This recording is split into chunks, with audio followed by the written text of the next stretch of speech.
The Patreon request this week, as requested by Ned again, thank you for the request, was the 2017 film Good Time, which is, of course, the film of a raging narcissist that has a mentally disabled brother. He tries to rob a bank with him. This fails. A brother gets caught by the police, and then escapades ensue with the narcissist brother trying to get his brother out of prison and also evade the cops along the way, ultimately ending up with our free brother being caught by the police and the mentally handicapped brother being put back into like a learning program, I guess. Fun fact, so this movie was written specifically for Robert Pattinson because he saw the movie, I believe it was the poster for a different movie the Sadfi, the director's brothers, had made, and he sent them like some kind of obsessive schizo email talking about how much he loved that poster and what it made him feel and him wanting to work with them. And so they just decided to write a movie specifically for him to play in. Okay. Which I think makes sense, because what the fuck? He gives such a great performance in this one. He cared about it a lot. So you said this movie was made specifically for Robert Pattinson. Yeah. Can we just, reflect on maybe that one portion of the movie we weren't quite okay with if this movie was made? He specifically requested that part be written into the film. That's what I was thinking. Had to kiss that fucking 16-year-old. Yeah, dude, he had to fuck. Anyway, moving right along past that. I think this might be the most insightful thing I'll say about this movie, and then I'll probably just sit here and listen to you guys talk. I was thinking after we watched it, that one interesting aspect of the movie could have been that, maybe the mentally handicapped dude needed his brother, and that's like what the movie was trying to portray. Like, obviously they're brothers, they need to look out for each other, and he's like dependent on the brother who's like trying to like get them money so they can, live a better life or whatever, even if it's through criminal activity. And then I thought about it and was like, well, what if it was the inverse, and it was like masking the fact that maybe the criminal brother actually needed the mentally handicapped brother because he cannot operate or function the same way. And it's kind of like this weird reverse psychology thing where it's like you think it would be the I almost said the word, the mentally handicapped person dependent on the non, but in this weird, sick, twisted way, it's the other way around. And that's one way. I'm not sure if that's how this movie's supposed to be interpreted, but for some reason I thought about it a little bit and thought that could be an interpretation of it. So I don't know if that, makes sense to you guys, but if it does, I'd like to hear your thoughts on that. Dude, I'm not gonna lie, that might be the most insightful thing you have said about any movie we have reviewed thus far. There we go, dude. It's all about what it comes down to in the end. We are at the end of the year, after all. That's Santa Claus hats and giving you sight powers. I should wear it more often. For our audience at home, please participate by wearing a Santa hat. I know we're already, an hour and a half into the video, but go ahead, throw it on. I know that by the time this comes out, it's not Christmas. It'll be after Christmas, but exactly. It's fine. It's a Christmas miracle. There we go. Personally, my interpretation of the movie, and I feel like it's what the intended outcome is, that the criminal brother is just a raging narcissist. He's only really using his brother for his own benefit. Of course, he's trying to make their brother feel like he's part of it, but he's not really. He's mostly just using him. Mm-hmm. There's a lot of narcissistic tendencies the brother displays. And initially at the start, the mentally handicapped brother, I forget their fucking names. I'm going to just call him retard for lack of a better word. He is in a learning facility. He starts tearing up when he gets into the topic of family. And I'm pretty sure he's got a hard life. He doesn't like his situation. He's not a fan of, maybe not a not fan of his brother, but he's not a particularly big fan of his family in that regard. And maybe he doesn't even understand exactly why that is, but it's triggering something with him. And at the end of the movie, when he gets put back into that class and he starts engaging with the exercise that they're doing, specifically when they start talking about issues with their family, I think that really just drives it home that this brother is in fact just in a really bad spot. He kind of knows it, maybe not fully understands why, but he does realize that there are issues with his family. And I do like that they have the good ending for him where he goes back to the place where he belongs and he can be happy, and his fucking piece of shit brother's in jail as he fucking deserves. You might say, come on, get happy.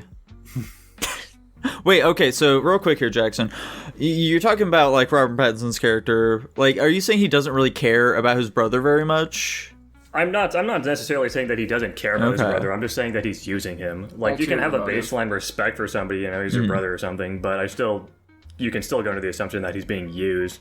Like, again, Robert Pattinson's character is, again, displaying a lot of narcissistic tendencies. He's really only thinking about himself in a lot of scenarios, and I think the end goal would be to have both him and his brother benefit, but he abandons him pretty quickly into the fucking chase. Like, he was way ahead. He didn't really do a whole ton to help his brother out in his big time of need.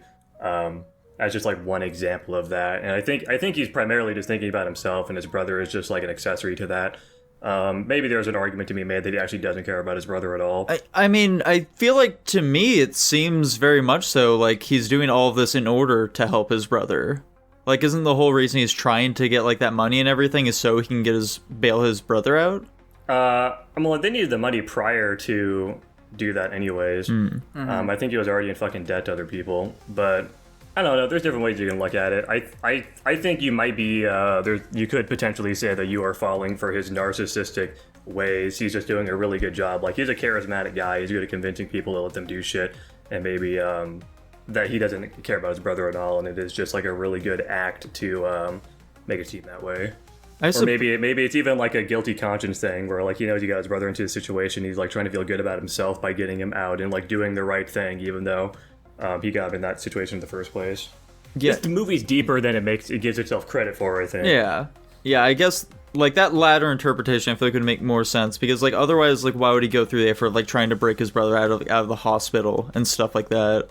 I think a lot of it with narcissism does have to do with convincing yourself about different things too. Obviously, without being a narcissist, it's hard to actually get into the mind space of maybe I am a narcissist. Who knows? But without being one, it's hard to get into their headspace about why they would do certain things. But yeah, I think it could just be a self-fulfillment thing.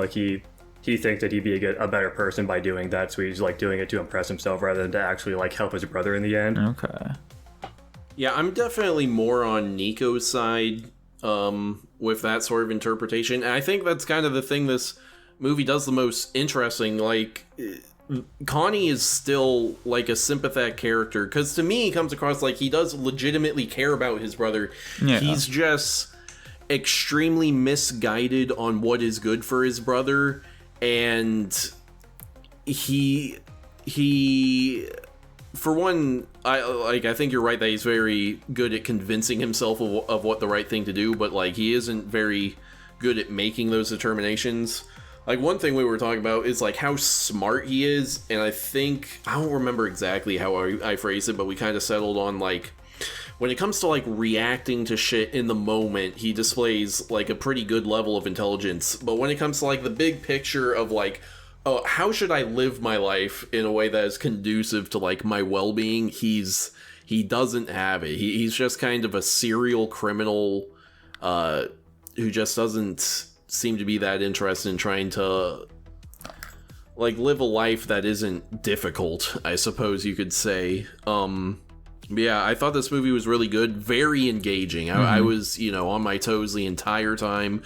I think this is another example of a movie that I think is just brilliantly paced. I'm never bored or whatever. We're always moving on at the right time, slowing down at the right times, keeping things engaging, whatever. Cinematography, really good, I thought. And like I mentioned at the top, I think Robert Pattinson's performance is fantastic. He fades into this character more than almost any other actor I think we've seen thus far, which makes sense given this movie was written for him.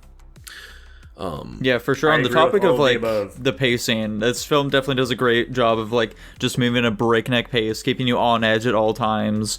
Just the frantic and chaotic events that transpire throughout it definitely gives you a great sense of urgency as he's just constantly trying to you just see the look in his eyes of him trying to figure out how to get out of every situation, even up until the very end. Just that final shot of him sitting in the car just staring off, you can tell in his head he's trying to figure out what the fuck he should do at this point, and you just know that no answers are coming to him. Yeah. Jackson, what were you gonna say? This movie fucks. I agree with all of the above. I think it is a very interesting from a production standpoint too, because there's a lot of really close range shots, which makes it feel very personal and kind of uncomfortable. Very interesting way of presenting the film. But they also have a lot of those shots where it's like really zoomed out, like those car chase scenes. It kind of like makes me think that like we're like looking, like watching them from like a police helicopter or something. It kind of gives you the impression that they're like, you know, they're always being watched kind of thing, which is interesting. I like that dichotomy of the way they do their shots, and it's just a very well made movie. Like you guys said, I think the acting is really fucking good. I think Robert Pattinson knocked it out of the park with this one. I think he was insanely well casted. And I'm really sad this movie did not do well. Regardless, they still have the directors have a fantastic career. They've made a lot of really good movies. I'm sure made a fuck ton of money. But this is a great kickstart to it. I enjoy this movie a lot. Another fun fact, they did a lot of guerrilla filming where they were just going out in public and doing this shit. And like one thing I read was that I believe it was Connie and Nick, the two brothers, they were the only ones that had like scripted lines. All of the side characters were just given like a sort of, you know, a detailed explanation of who their character is, and they were like told to just, you know, speak how they would. Are you telling me this is Be My Cat, but like actually good? Yes. Wait, hang on a second. If that, like, the one dude who they break out of the hospital, though, who like goes on that whole fucking story about like him losing the money and all that other shit, is that like? Yeah, he was just ad-libbing some bullshit. Maybe they gave him general guidelines. Actually, wait. No, third fun fact, that guy was an actual ex-con. Oh. And so that was a legit story that actually happened to him, so yes. Oh. That's crazy. Dude, That's funny. I almost feel like more movies should be like this. Obviously, if it's more like CGI or, you know, special effects or whatever, it's harder, but... You gotta be careful. smart to pull that off, because like stuff like filming movies like that can easily go off the rails and turn into a Ghostbusters 2016, for example. It just takes a lot of really good direction, because you have to be able to guide that ad-libbing and know exactly what to use. It just takes a lot of skill as a director, and I think they pulled it off well. I know they did that tactic too before, or not before, but after in Uncut Gems. I'm pretty sure they've got like a bunch of scenes where they literally just like had their the areas they were filming at open to the public, so like they'd be recording shit and just having like actual New Yorkers like walking by, which I think is cool as fuck. But obviously that has a lot of variability. It makes the film feel very serious. Like this film was very immersive because it legitimately just feels like we're watching shit happen. It doesn't feel like you're watching a movie, which is cool as fuck. And I think that way of directing it did help that a lot, and it shows because they do that technique with a lot of their future films too. Big fan. I guess one of my biggest con, I guess, is the pacing kind of got thrown off a decent amount when the dude started telling his story about his, like, the way he got sent to jail and all that. That felt very out of place. But other than that, I think the film was very well done overall. I enjoyed it a lot. That's fair. I agree with Jackson. Well, I suppose, I suppose I'll be kicking us off here this week for good time. I gotta say, guys, I had a good time with it. I'm gonna give it an A. Dylan, how about you, though? I was far too negative while watching this movie. You fucking hated this movie. Yeah, you're constantly like, coincidence? This is so coincidental. This is stupid. This is so convenient for them anyways. Yeah, I pondered on it, and I thought back, and I'm like, damn, I was being Nick that entire movie. So yeah, upon further review, I thought this movie was pretty good. I gave it an A+. I also gave it an A+. Let's fucking go. Dude, I also gave it an A. Holy shit, that gives it like an A-. No, it gives it an A+. Wow. Nice. Hell yeah. Tanner and Nico drinking that fucking haterade? I'm sorry. Dude. Drinking that fucking Sprite acid? Honestly, I think all things considered, this is going to be a fairly high-ranking week amongst us. I hope so. I agree, dude.